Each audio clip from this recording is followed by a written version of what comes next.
Lunch box कितने बदलते गए हैं इरफान, निमृत और नवाजुद्दीन, आप लोगों के स्कूल टाइम से लेके अभी तक कुछ क्या क्या आने लगा है डब्बे में, बताइएगा जरूर। यार मेरे पास कभी डब्बा नहीं होता था, मेरे पास आज भी नहीं होता। मैं कोशिश करता हूँ कोई मुझे डब्बा बना के दे, लेकिन मुझे कोई डब्बा बना के देता नहीं। मुझे फाइनली बाहर भी रिलाय करना पड़ता है, बाहर जो मिल जाता है, कभी नारियल पानी, कभी ये कभी वो। तो मेरा डब्बा तो वही है, वड़ा पाव, नारियल पानी, चाय, कॉफी भी देख रहे हैं आप। सो मेरा डब्बा चेंज नहीं हुआ बहुत ज़्यादा। डब्बे में लेटर्स तो कभी नहीं आए, that much I can tell you. School हो, कॉलेज हो, ये पता नहीं कौन लोग लिख देते हैं, सब चीजें फैंटेसीज होती हैं, ये सब रियलिटी में कभी नहीं हुआ मेरे साथ। I would love a love letter in my lunch box for sure. मैं एक्चुअली कभी डब्बा लेके गया ही नहीं, हाथ में केले और सेब लेके जाता था मैं। पिक्चर में भी वही, रितेश ने पिक्चर में भी वही रखा है, अभी भी वही है, इतना कुछ ज्यादा बदलाव नहीं है। तो अच्छा है, जितने भी फ्रूट्स वगैरह खाए जाएं तो उतना सेहत के लिए अच्छा रहता है। वो ज्यादा स्पाइसी हो जाता है, तो जो बॉक्स में होता है ना, वो ज्यादा स्पाइसी हो जाता है, हेल्थ के लिए ठीक नहीं।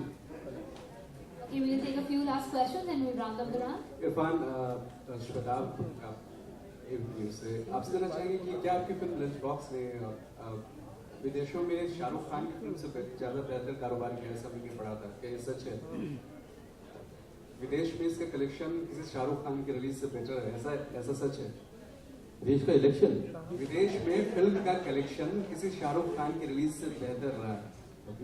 लंच बॉक्स का क्या सच है? आपको नहीं पता क्या? आप सब मीडिया खुला हुआ है, you can find out anywhere. मैं हम आपसे जानना चाहते हैं, आप पढ़ लीजिए, क्योंकि ये कलेक्शन की बात नहीं है। मतलब कलेक्शन अच्छा होता है, बुरा होता है, ठीक होता है। आपको सिग्निफिकेंस समझना चाहिए कि फिल्म जो है सिर्फ चंदा इकट्ठा करने का या कमाने का डब्बा नहीं है, उसके आगे भी कुछ और है।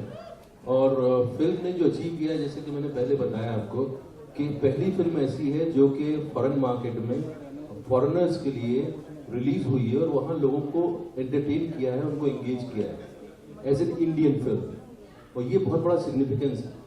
तो उसके बाद अगर आप अभी भी आपका दिमाग सिर्फ कलेक्शन पे अटका हुआ है, तो इसने किया है, आई थिंक ये one of the best collections ever in foreign countries. 2014 Lunch Box is the highest grossing foreign film from all countries put together, so I think that should answer a part of your question. साथ में एक चीज और जानना चाहेंगे कि आपने शाहरुख के साथ फिल्मों में काम किया था और नवाज ने भी सलमान के साथ किक में काम किया है, तो दोनों कलाकारों से जानना चाहेंगे कि देश में अगर किसी खान के साथ आप काम करते हैं तो क्या आपकी मार्केट वैल्यू बढ़ती है, आपके लिए बेहतर रहता है आपके करियर के लिए?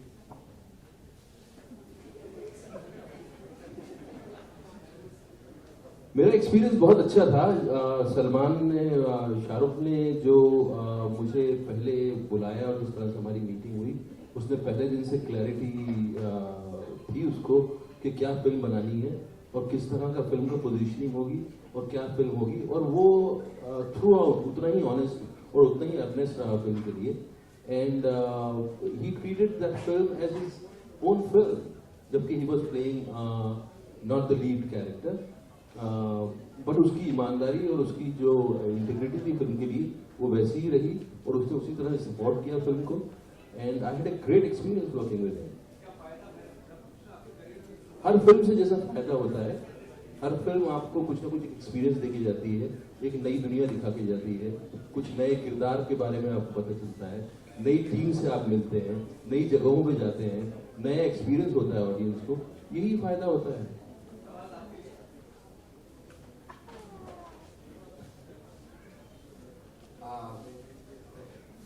जैसे हर फिल्म में ऑफकोर्स जैसे काम किया जाता है तो हर फिल्म का एक जॉनर अलग होता है।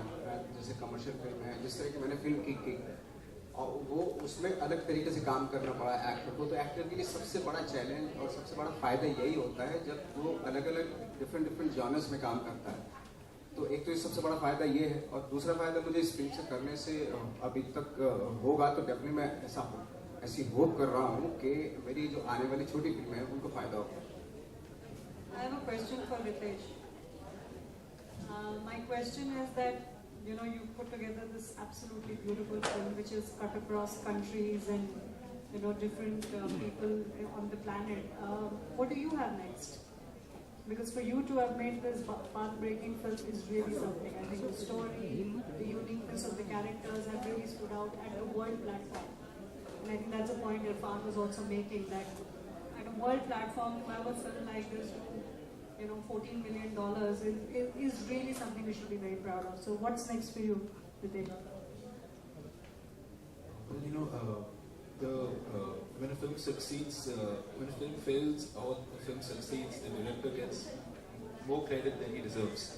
But it's really a team effort. So without this team, you know, obviously the film wouldn't have done so well. As far as the next film, you know, I think even if the film is very successful, the writing still remains as hard. So it takes me about a year and a half to write, and I've just started. So I'm writing something now that I'm very passionate about. I'm hoping I'll get to shoot it next year, maybe mid-year. But yeah. आप तीनों से मेरा सवाल है, जब दिल्ली में निर्भया कांड हुआ था तो ढेर सारा बवाल हुआ था, सभी हर्ट हुए थे, और अभी हाल ही में एक फोटोग्राफर ने उसको फोटोशूट के रूप में दिखाया है, यूट्यूब पे भी लिंक्स की गई, जिस पर बहुत बवाल हो रहा है। तो जो इतना ज़्यादा सेंसिटिव इशू है जिस पर हर किसी का दिल दहल गया, उसे फोटोशूट कर मॉडल्स के साथ उसको एक्ट करवाना कितना सही मानते हैं? तीनों से सवाल। एक्चुअली आप इस मौके पे सवाल पूछना आपका जायज है। मौका तो सही है क्योंकि सर आप जब मिलेंगे तब पूछ पाएंगे।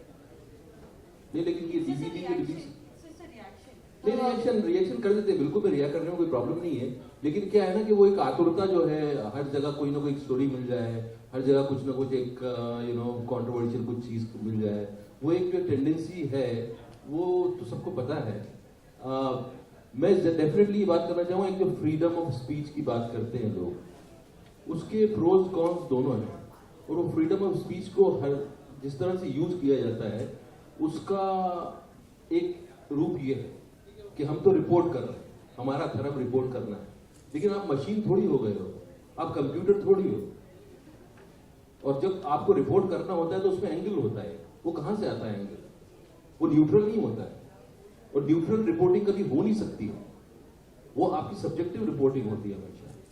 और अगर किसी कंट्री का, अभी तो मतलब पूरी दुनिया में ऐसा हो रहा है कि मीडिया की अपनी कोई अलग से आवाज नहीं है, उसकी आजाद आवाज नहीं है, आजाद आवाज नहीं है, it's controlled, and that's the tragedy of our times. अगर ये इसकी आजादी बरकरार रहे तो हमारी दुनिया थोड़ी ज्यादा स्पष्ट होगी, मेरा मानना है। Okay, thank you everyone for your questions. Now we'll be heading away to inaugurating and unveiling the DVD, the event for which we are here. So may I please call on stage some of our guests, Mr. Vivek Rangachari, the producer of Dart Motion Pictures. May I have Mr. Ganesh Monga, the co-founder of Sekhya Entertainment and CEO of Anurag Kashyap Films Private Limited. And Mr. Vikramjit Roy, GM Film Production of NSF.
है।